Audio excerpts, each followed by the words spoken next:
Yokai come in all forms and sizes, and so do cats, in a way. So let's look at their intersection with Nekcomara.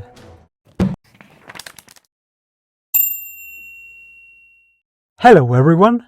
Nekcomara are malicious supernatural entities from Japanese folklore, cat-like in appearance, tied to strange fires and the dead, and known to shapeshift into and eat humans.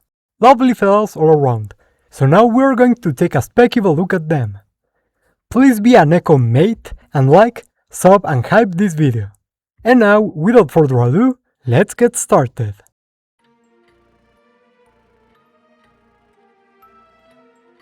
By now, we're used to seeing how fascinatingly weird life can become when isolated from other populations of its kind, as geographical barriers prevent said populations from reproducing with one another.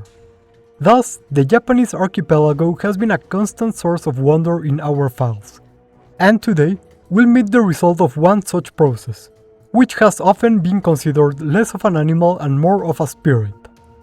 Scientifically named Forcafelis ignicauda, the Nekcomara are enormous relatives of the leopard cat, which evolved to fill the niche left after tigers and leopards died out in Japan during ancient times.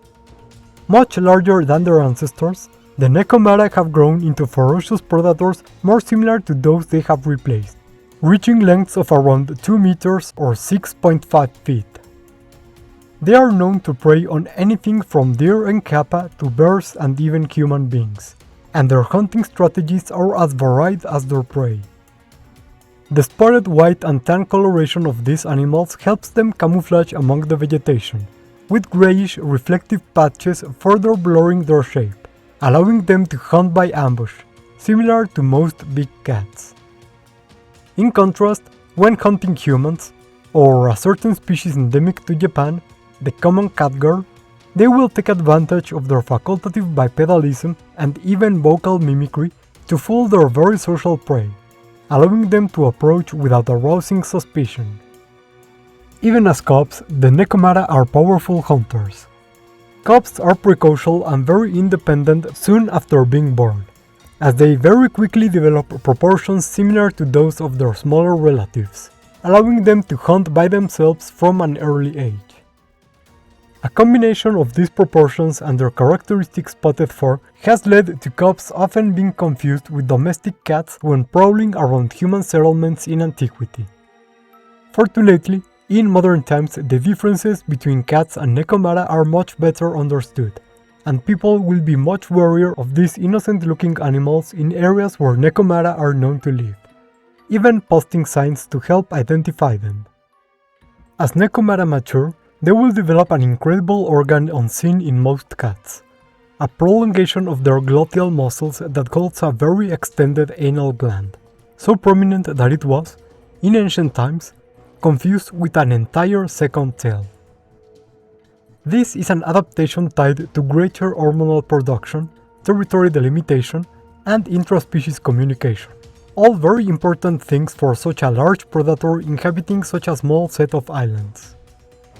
However, while accidentally, their increased marking behavior also has an unexpected effect on the world around them.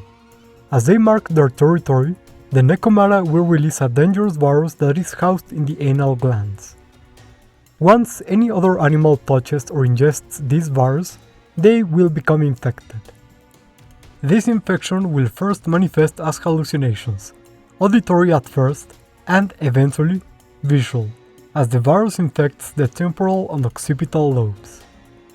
With the infection spreading, a sharp decrease in brain activity will follow, characterized by an inability to properly coordinate speech and bodily movement, causing the infected to be much easier prey to catch for the Nekcomara, allowing both the virus and the feline to continue their life cycles. The sudden onset of this erratic behavior and the following disappearance of the people affected by this viral infection are what led to the belief that these are, in fact, undead people, cursed, reanimated and controlled by the Nekcomara.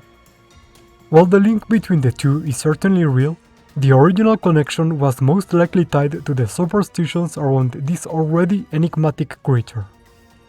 However, for all their strength, No predator is completely free of danger, be it from even mightier animals, such as Oni, or larger, stronger members of their own species. In order to protect themselves, the Nekcomara have evolved a series of quills located near the end of their tail, similar to those of the manticore. These orange-red quills are very reflective, and will be used as an aggressive display. The Nekcomara will raise its quills and quickly move its tail from side to side, using the shine produced by the quills to intimidate opponents and predators, a behavior that has led to the belief that they held a ball of fire on their tails.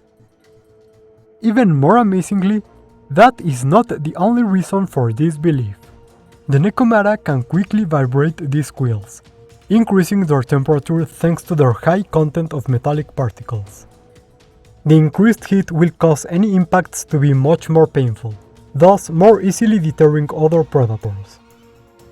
This, quite unfortunately, can also ignite dry vegetation, starting forest fires that can devastate the area. The Nekcomara, however, will not let a perfectly good opportunity go to waste, and will take advantage of these fires to hunt, waiting for panicked prey running out of the vegetation, in a somewhat similar way to what firehawks do. With so many weapons and tactics at their disposal, it is no wonder that they have been elevated to such a feared position, with many hunting campaigns reducing their numbers, but never quite eradicating them, as was done with less versatile predators in the past. Even in modern times, these beasts are still feared, making mankind shy away from the wilderness.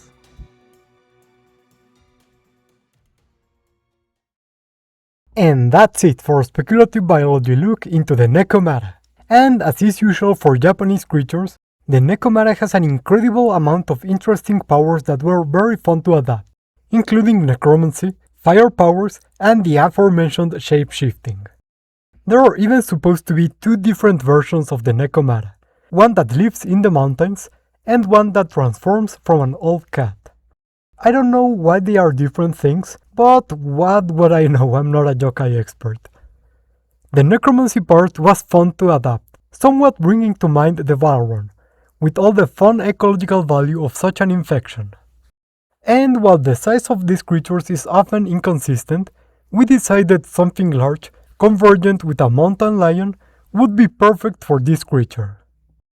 The shapeshifting was a bit subdued since they mostly just turn into people, and keeping the predatory cat aspect was, I felt, more important this time around. Not quite a cat girl, I know, but we're getting there. I hope you guys enjoyed this one, and here's a thank you to everyone who wanted to see the Nekcomara. And also thank you to our researchers and research associates who support us through Patreon and YouTube memberships. And especially to Aloe Berries for commissioning this one and workshopping it with me. Remember, you too can join in if you want to support our channel, and you get some nice perks too, like seeing all of our creatures and videos ahead of time and helping mold them into shape. Or you can also like, subscribe, or write a comment telling me any type of creature you would like me to give the Spekivo treatment in the show.